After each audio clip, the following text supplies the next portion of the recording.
जर तुमचा account ICICI बँकमध्ये असेल तर तुमच्यासाठी एक मोठी अपडेट आहे, कारण बँकेने मिनिमम बॅलन्स पॉलिसीमध्ये मोठा बदल केला आहे। आता तुम्हाला तब्बल 50,000 रुपये मिनिमम बॅलन्स ठेवावा लागेल। बँकेची नेमकी नवीन पॉलिसी काय आहे जाणून घ्या आजच्या व्हिडिओतून। नमस्कार, मी सौरभ भोळ आणि आपण पाहतात ABP माझा।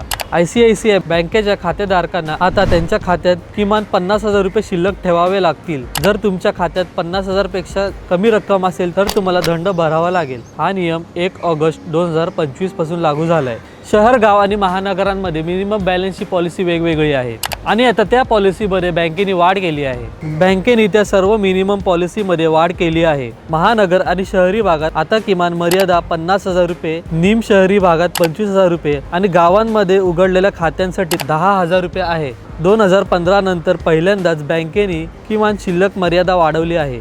तब्बल 10 वर्षानंतर ICICI बँकेने हा मोठा निर्णय घेतला आहे। आता आपण बघूयात इतर बँकेमध्ये मिनिमम बॅलन्स पॉलिसी काय आहे। SBI 2020 नंतर मिनिमम बॅलन्स ठेवण्याची गरज नाही। पंजाब नॅशनल बँक जुलै 2025 पासून किमान शिल्लक दंड नाही। HDFC बँक मोठे शहर 10,000, लहान शहरामध्ये 5,000 आणि ग्रामीण भागात 2,500। ॲक्सिस बँक मोठ्या शहरात 12,000, लहान शहरात 5,000, ग्रामीण भागात 2,500। बँक ऑफ बडोदा जुलै 2025 पासून सामान्य बचत खात्यामध्ये कोणतेही दंड नाही।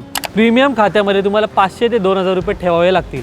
व्हिडिओ आवडला असेल तर जास्तीत जास्त लोकांपर्यंत शेअर करा आणि पाहत राहा ABP माझा।